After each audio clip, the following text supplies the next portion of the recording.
datang dan salam sejahtera saya ucapkan kepada pensyarah kami iaitu Cik Mastika Fiona. Sebelum saya memulakan pembendangan saya pada petang ini, saya ingin memperkenalkan ahli kumpulan saya, iaitu yang pertama sudah semestinya saya sendiri, Danisha Anna James, Feliciana Patrick atau Miss Anna Rasul, Theodora Erika Anna Bennett, dan yang terakhir adalah Abigail Avril Anna Main. Jadi hari ini saya akan membentangkan tentang pengenalan kepada keseluruhan analisis yang kami telah buat. Untuk analisis ini, kumpulan kami memilih analisis kemahiran menulis. Jadi seperti yang diketahui umum, tulisan adalah bahasa yang bertulis dengan lambing-lambang bunyi. Secara tidak langsung juga, tulisan merupakan satu bahasa yang tersusun cantik dan berupa rangkaian-rangkaian kata dan ayat. Tidak setakat itu juga, tulisan dapat mencahayakan sesuatu yang bermain dalam minda manusia melalui media tulisan. Seperti yang kita tahu, kita boleh meluahkan perasaan kita melalui sesebuah tulisan yang kita fikirkan. Macam kita fikir yang saya nak buat satu diary, kita boleh luahkan perasaan kita dan kita boleh tulis sesuatu dalam buku diary kita. Seterusnya ialah menulis juga merujuk kepada keupayaan seorang murid yang menulis perkataan dan ayat yang gramatis dan dapat dibaca oleh gurunya. Selain itu juga, ia juga dapat meluahkan idea melalui pelbagai penulisan kreatif yang berkaitan dengan ilmu pengetahuan. Saya rasa ini sahaja untuk pembentangan pengenalan kumpulan kami. Untuk bahagian saya akan menerangkan dua jenis kaedah pengajaran kemahiran menulis bahasa Melayu di sekolah rendah. Kemahiran menulis ini merujuk kepada aspek yang penting dalam penguasaan dan pemahaman bahasa Melayu, terutamanya di peringkat sekolah rendah.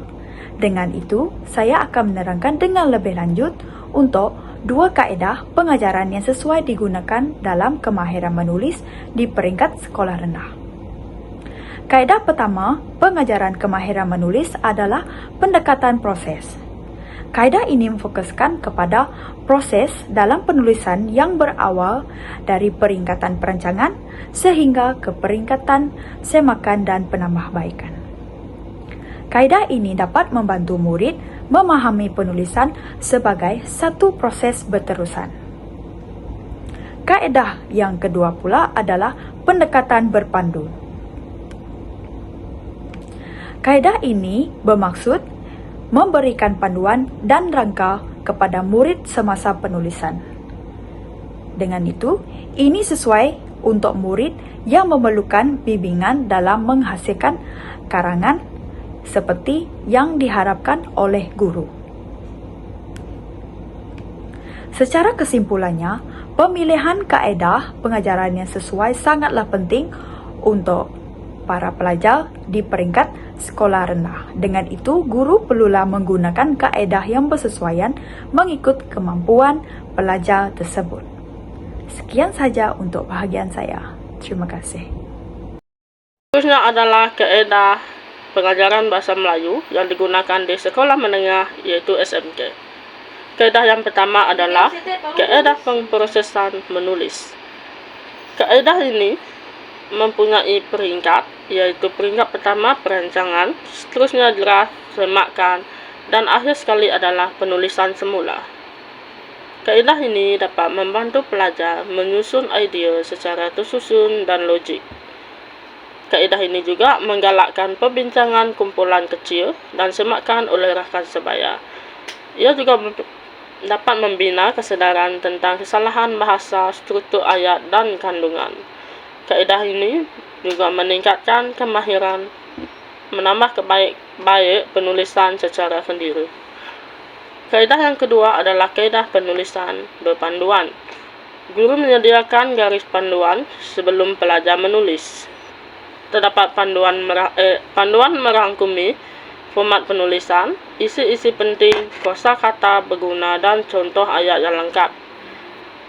Kaedah ini sesuai untuk pelajar yang masih lemah atau kurang keyakinan. Pengisian antara teknik yang digunakan kaedah ini adalah pengisian tempat kosong, menyusun semula perengan, dan latihan berdasarkan gambar ataupun kata kunci.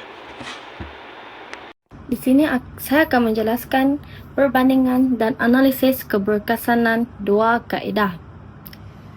Pertama, saya akan bercakap pengenalannya dulu, iaitu apa maksud perbandingan dan analisis keberkesanan dua kaedah, iaitu di mana kemahiran menulis penting dalam pengajaran bahasa Melayu.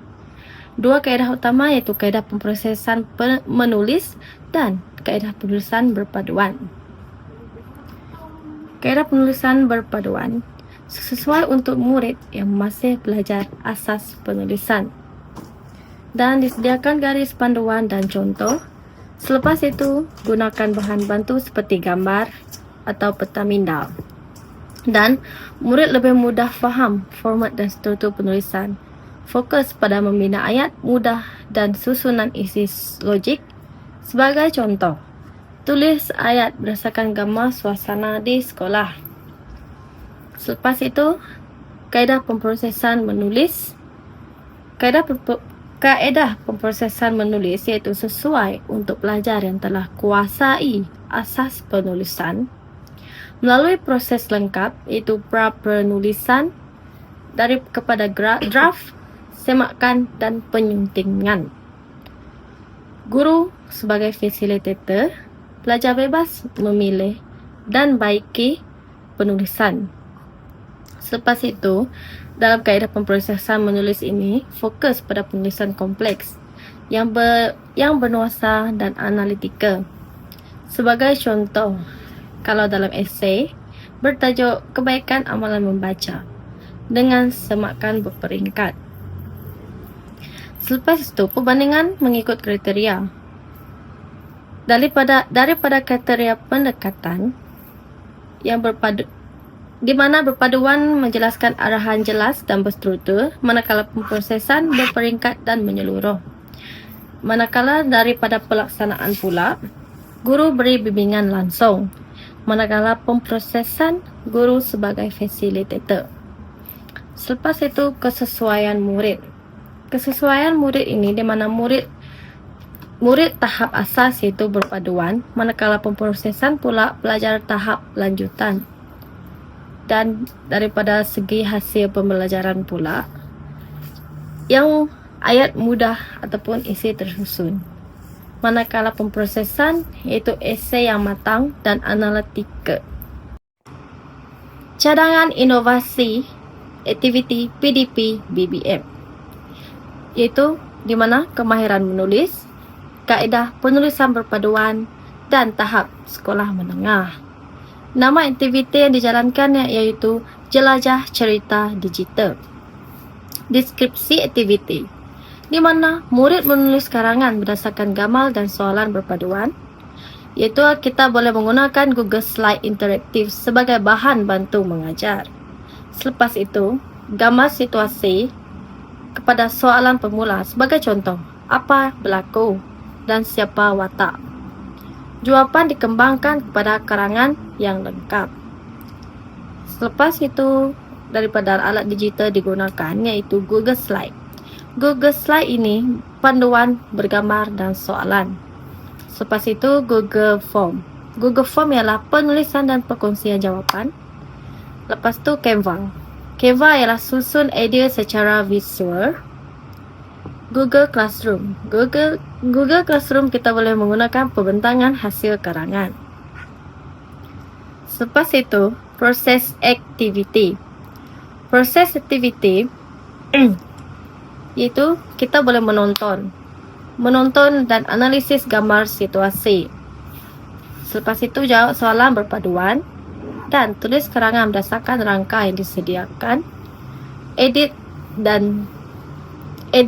dan sunting. Sunting itu bermaksud kita perlulah edit video tersebut dengan bagus dan hasil dibentang secara video ataupun poster digital. Selepas itu, kelebihan aktiviti ini, panduan sistematik bantu murid lemah dan murid lebih yakin dan fokus menulis. meningkatkan kreativiti dan daya fikir kritis, dan guna teknologi yang mesra, pengguna dan interaktif. Saya memulakan pendengar saya, nama saya Abigail. Di sini saya akan membentangkan kebaikan kamera menulis dalam teknologi digital. Untuk isi yang pertama iaitu keberupayaan untuk menyesuaikan pendekatan pengajaran mengikut keperluan murid. Mereka dapat mengakseskan bahan bantu mengajar seperti video, peta-minta interaktif dan permainan bahasa dalam talian untuk meningkatkan mereka punya pemahaman struktur dan penulisan yang baik. Untuk isi yang kedua iaitu membolehkan guru mengubah pendekatan penulisan mengikut tahap dan keperluan yang berbeza daripada pelajar, iaitu pelbagai subjek dalam bilik darjah dan mempunyai cara pembelajaran yang berbeza. Contohnya menggunakan pengancaman suara seperti video voice therapy untuk penulisan secara manual bagi pelajar yang kurang berseni.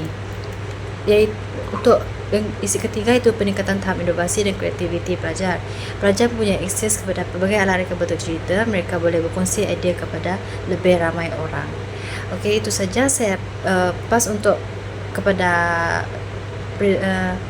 pembentangan yang seterusnya. Okey, seterusnya adalah cabaran. Cabaran utama dalam pengajaran penulisan bahasa Melayu melalui PDPR adalah kekurangan teknologi yang tidak khusus dan kurang masalah pengguna bagi bahasa Melayu. Kebanyakan platform digital seperti ChatGPT lebih menumpukan kepada bahasa Inggeris yang belum menjejaskan ketepatan dan standard penulisan dalam bahasa Melayu, serta ia dapat menyukarkan para guru dan murid untuk mencari maklumat yang betul. Selain itu, penggunaan teknologi tanpa kawalan turut menyumbang kepada peningkatan isu plagiarisme. Apabila pelajar cenderung menyalin kandungan tanpa penyesuaian sekaligus membuatkan lagi tahap integriti akademik. Tambahan pula, kandungan yang dijana oleh platform seperti ini bersifat generik dan kurang gaya bahasa yang menarik dan sekaligus tidak memenuhi keperluan pelajar yang berbeza tahap penguasaannya. Oleh itu, penyelesaian lebih struktur dan berfokus pada konteks tempatan amat diperlukan bagi meningkatkan kualiti pengajaran dan pembelajaran dalam bahasa Melayu.